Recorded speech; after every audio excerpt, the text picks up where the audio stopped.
Some serious hero shots, extreme close-ups right there. No dabbing. Did they feel like... Is that what it's called, dabbing? Yes. No dabbing. How about coach on that one? Jeez. Cracking up a forced smile. Jared Stoll, Sean O'Donnell, Patrick O'Neill. That's the Ontario Reign, and these guys battle. Let's talk about maybe the future, what we've seen down there this year, and perhaps up with the LA Kings next year. Either way, these guys have been fantastic. Start D with you, Odie, and McDermott. What do you like from him? Well, Curtis McDermott is a guy that, you know, if he makes it to LA, the fans are going to love him. He's 23 years old. He's 6'5".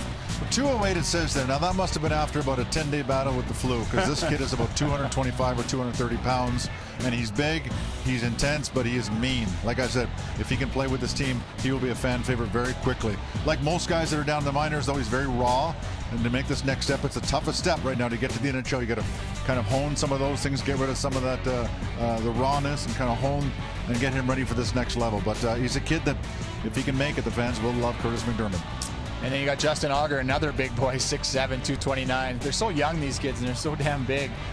He's a kid that plays a lot of PP time and a lot of PK time, and a big net front presence on the power play, and they really miss him right now. They're both injured, and you know, he's got a chance. Like Cody said, they're guys that need to get some strength going, have a good couple summers under their belt of training and some development work. But you know, these kids they work so hard, and they're just like sponges. They want to make it to the next level, and you know, they'll get here one day. It's a stepping stone, obviously, and you know, down there they're playing well. They're going to make the playoffs, and it's just a matter of time. And you look how seamless the job they do in there, how seamless it is. Kempe comes up here, hasn't come out of the lineup, but well, once or twice he has, but for the most part has got himself a spot in the lineup. You see Dowd come up, give contribution. Brodzinski came up, Gravel and Forbert, Ledoux. These guys have all come up after spending time in Ontario, so hats off to the Ontario Reign, the job they're doing. Coaching staff, Mike Stothers, they do a great job. Chris Height, Mike Stothers. Yep, good stuff. All right, well, let's get a little further in-depth report from the two insiders, one with the Kings, John Rosen, and with the Reigns, Lindsay Zarneski.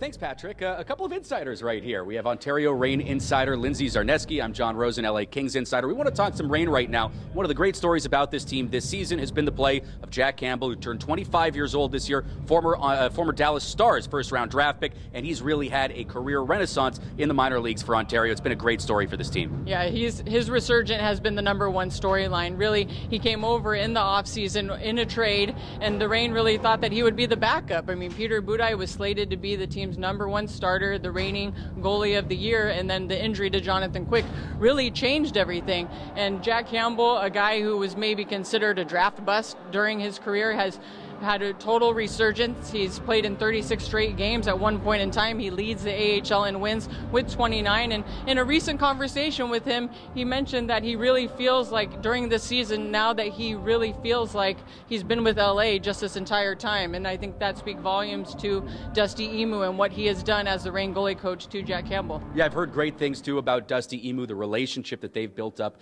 over the course of this year. But looking forward to this playoff series, it's pretty much locked in right now at this point. You're going to get a rivalry series, a freeway face-off at the AHL level, the Ontario Reign and the San Diego Gulls, and these two teams, they're going to get pretty familiar with themselves.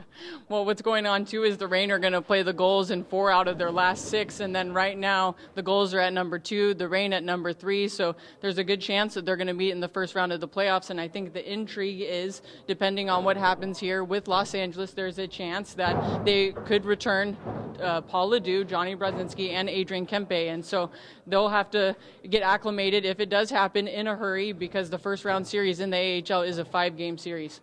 So it's going to be interesting. Again, you want to see the Kings minor league affiliate now boosted by the presence of Matthew Roy, who had recently signed the entry-level contract. He's now with the team this week and had his first career professional point, so he's going to be an interesting player to watch. Big thank you as well to Lindsay Zarneski. Thank you. You're welcome. Back to you guys.